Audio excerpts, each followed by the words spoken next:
गोटे जंगल रे पंछाए ठेकुआ माने रहुथिले। से ठेकुआ मानक भितर गोटे राजा थिले, ठेकुआ राजा। तांकरी कथारे समस्ते चलती आ ठीक परामर्श उचित परामर्श दियंती। तांकरी परामर्श रे समस्ते सेमती काम करती। एमती सबु बेले सी सभा डकाती, अन्य ठेकुआ माने जाती, सभारे जहाँ निष्पत्ति निया हुए से हिसाब रे से माने काम करती। किंतु गोटे अलसुआ ठेकुआटी थिला, से केबे भी सभा को जाएनी। आउ ता घरे से सोई रही थाए, टिके कौन खाईदेव आ सोई रही थिवो। एमती दिने गोटे ठेकुआटी कहला, तू कहीं केबे भी सभा को जाऊनु ना? सभा को जाई मु कौन करिवि? मते सभा फभा जीवाकू भल नहीं। राजा भी कौन अधिकाटा कहीदेवे। ये जंगल विषय तो कौन टिके कहबे, कौन मोर कौन उपकार आसब? मोर जीवा दरकार नहीं, मते भल लगेनी। मो घरे टिके मु रहिले मते भल। से सभा फभा को मुझे जापरिनी, राजा कथा मुझे शुणी पारिनी। तुम मैंने तो जाऊच, सब तो बुद्धि नौच मु अधिका कौन देवी? मते भल लगेनी सेटिकी जीवाकू। हेरु ठेकुआटी कहला, तोते कहीं भल लगेनी? तू जीवु ना? आमे समस्ते जाऊचु, राजा ठारू भल भल कथा शुणुचु, उचित परामर्श देउचंती, भल बुद्धि भल बाट देखौचंती। आमे तांकरी कथा हिसाब रे चालुचु। आउ तू न गले तू किछि जानि परिबुनु। सेठू से अलसुआ ठेकुआ कहला, मोर जीवा दरकार नहीं। तुम मैंने भारी बुद्धिया तो जा जा राजा ठारू सब भल भल बुद्धि नियो। मोर भल बुद्धि नवा दरकार नहीं, मु जीविनी। आ तमें मैंने जाओ। तापर से ठेकुआ कहला, हौ तो इच्छा, तोर तो अलसुआ कथा, अलसुआटे आ भल बुद्धि कौटी पाइबा इच्छा करू? सेमती शोईथा। आ जेबे नाम नबु जानिबु, जेबे हैराण हबु सेतेबेले आम कथा भाबुथबु, राजा कथा भाबुथबु। हेटू अलसुआ ठेकुआ कहूँ, मु कहीं अलसुआ हेबी? मु मोर खाई दउची, मोर मो घरे मु अच्छी। मु तम मान पाखु जाऊँगी ना मागिबाकू जाऊँगी खाइबापी? मु अलसुआ हेली मो घरे। आ मोर किछि मते केही साहाय्य करिया दरकार नहीं, मु मो जगार ठीक अछि, तमे तमरे जाओ। तापर से ठेकुआ सेठू गला। राजा सेठू मीटिंग डकैथिले। सेठू मीटिंग रे सेठू तांकर सेठू सब कथाबार्ता हेले। राजा कहले, से पाख पहाड़ पछपटे सेठी जो दूर जो पहाड़टा देखा जाउची, से पहाड़ पछपटे बहुत गुड़े बिलुआ माने रहुछंती। सेमानकर नजर आम मानक उपरे अछि। आमे ठेकुआ पंछाटा एठी रहूचे ना, सेथिलागि तांकर नजर बहुत अछि आम उपरे। आउ आमे सबु बेले सजाग ही रहिबा दरकार नाही, तो केतेबेले सेमाने हमको आक्रमण करिवे आ मारी खाइदेवे। हेडू अन्य ठेकुआ माने डरी गले, कहले, राजा आमे ताहले कोन करिबा महाराजा? ना गोटे काम करिबा, आमे सबु बेले तांको सतर्क हेकिरि रहिबा, से देखिबा केतेबेले सेमाने आसुछंती, कोन कहउछंती। जे भी जणे जानिबो सांगे सांगे समस्ती की जणैबो। आउ आमे से हिसाब रे आमे हमर काम करिबा। दौड़ पूरा जोर रे दौड़िकिरि पळेबा, सेठू लुचि जिबा। आ तांको सामना को केबे हेले जीवाकू चेष्टा करिबा नाही। आगु को वर्षा दिन आसुची, सेथिपई आमे सबु खाद्य संचय करिकिरि रखिबा। आ बाहर को बाहरिबानी, घर भितरे रहिकिरि खाइबा।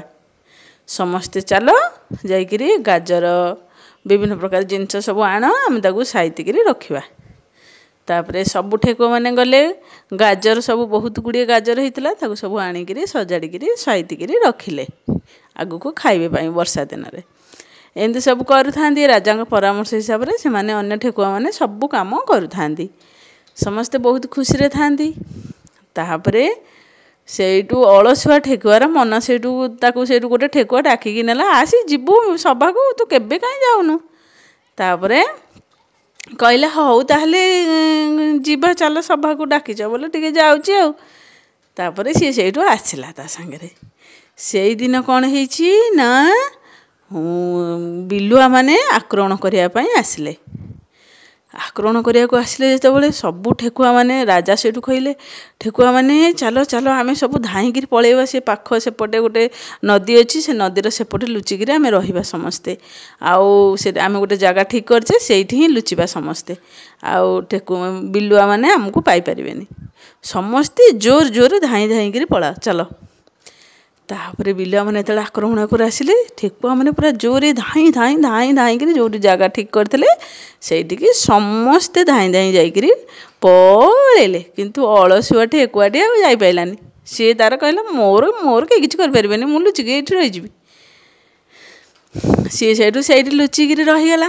ଆଉ ଅନ୍ୟ ଠେକୁଆମାନେ ସବୁ ପଳେଇଲେ। ସେଠି ଯାଇ ପହଞ୍ଚିକି ଦେଖିଲେ ମହାରାଜ ମହାରାଜ ଅଳସୁଆ ଠେକୁଆଟି ଆଜି ଆସିନି। ସେଇଠୁ ମହାରାଜ କହିଲେ ହେ ଅଳସୁଆ ଠେକୁଆ ଆସିଲାନି, ଅଳସୁଆ ହେଇକିରି ରହିଲା, ଏବେ ତାକୁ ସେଇ ବିଲୁଆମାନେ ଖାଇଦେବେ। କାହିଁକି କଥା ଶୁଣେନି। ତାପରେ ଅନ୍ୟ ଠେକୁଆମାନେ ବି ମନ ଦୁଃଖ କଲେ ତା ପାଇଁ। ସେ ଅଳସୁଆ ଠେକୁଆଟି ତ ଲୁଚିକିରି ସେଇଠି ଥାଇ। ବିଲୁଆମାନେ ସବୁ ଯେତେବେଳେ ପଞ୍ଝାଟା ସାରା ବିଲୁଆ ଆସିକିରି ଦେଖିଲେ, କହିଲେ ଆରେ ଠେକୁଆମାନେ କୁଆଡ଼େ ପଳେଇଲେ ସବୁ, ଏଇଠି ତ ସବୁବେଳେ ଥାଆନ୍ତି, ଆଜି କ'ଣ ଏଇଠି ନାହାନ୍ତି, କୁଆଡ଼େ ପଳେଇଲେ, କୁଆଡ଼େ କ'ଣ କରିବା, କେଉଁଠି ଖୋଜିବା। ଏହେ ଆମେ ଆସିବାଟା ଜାଣିଦେଲେ ବୋଧେ, ଆଉ ସେଇଥିପାଇଁ ସେମାନେ ପଳେଇଲେ। ବେକାର ହେଇଗଲା ଆମର ଆସିବା, ଶିକାର କରିପାରିଲେନି ତାଙ୍କୁ। ସେଇଠୁ ଦେଖିଲା ବେଳକୁ ଠେକୁଆଟି ସେଠି ଖଡ଼ ଖଡ଼ ହେଉଥିଲା। ତାପରେ କହିଲେ କିଏ ସେଠି ଗୋଟେ ଖଡ଼ ଖଡ଼ ହେଉଛି।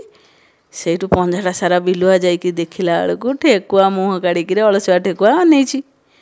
ତାପରେ କହିଲେ ଆରେ ହେ ଏ ତ ବଢ଼ିଆ ଶିକାରଟିଏ ଆମ ପାଇଁ ଅଛି, ପୁରା ହୃଷ୍ଟପୁଷ୍ଟ ହେଇଯାଏ ନା ପେଟେ ପେଟେ ସମସ୍ତେ ଖାଇବା। ତାପରେ ସବୁ ବିଲୁଆ ଝାମ୍ପ ମାରି ତାକୁ ଖାଇଦେଲେ ଅଳସୁଆ ଠେକୁଆକୁ। ତେଣୁ ଯଦି ଅଳସୁଆ ଠେକୁଆଟି ଅଳସୁଆ ନ ହୋଇ ଅନ୍ୟ ସାଙ୍ଗମାନଙ୍କ ସହିତ ସେଠୁ ଯାଇଥାନ୍ତା, ସବୁବେଳେ ରାଜାଙ୍କର କଥା ଶୁଣିଥାନ୍ତା, ପରାମର୍ଶ ଶୁଣିଥାନ୍ତା, ଉଚିତ ପରାମର୍ଶ ଶୁଣିଥାନ୍ତା, ଆଜି ତାକୁ ଏତେ ବଡ଼ ବିପଦର ସାମ୍ନା କରିବାକୁ ପଡ଼ିନଥାନ୍ତା, ଏମିତି ତା ଜୀବନ ହରାଇବାକୁ ପଡ଼ିନଥାନ୍ତା। ତେଣୁ ସବୁବେଳେ ବଡ଼ମାନେ ଆମର ଭଲ ଚିନ୍ତା କରନ୍ତି, ତାଙ୍କ କଥା ଶୁଣିବା ଉଚିତ। ଯିଏ ଭଲ ପରାମର୍ଶ ଦେଉଛି, ଉଚିତ ପରାମର୍ଶ ଦେଉଛନ୍ତି, ତାଙ୍କ କଥା ସବୁବେଳେ ଆମର ମାନିବା ଉଚିତ, ଜାଣିବା ଉଚିତ ଏବଂ ଶୁଣିବା ଉଚିତ। ନହେଲେ ଏମିତି ଅଳସୁଆ ଠେକୁଆ ଭଳିଆ ହେବାକୁ ପଡ଼ିବ। ଆଜି ପାଇଁ ଏତିକି। ଯଦି ମୋର ଏ କାହାଣୀଟି ଆପଣମାନଙ୍କ ମନକୁ ଛୁଇଁଥାଏ, ଲାଇକ୍ ସେୟାର କମେଣ୍ଟ କରିବେ। ପୁଣି ଏମିତି କିଛି କାହାଣୀ ଆଣିବା ପାଇଁ ମୁଁ ନିଶ୍ଚୟ ଚେଷ୍ଟା କରିବି। ରହୁଛି। ଜୟ ଜଗନ୍ନାଥ।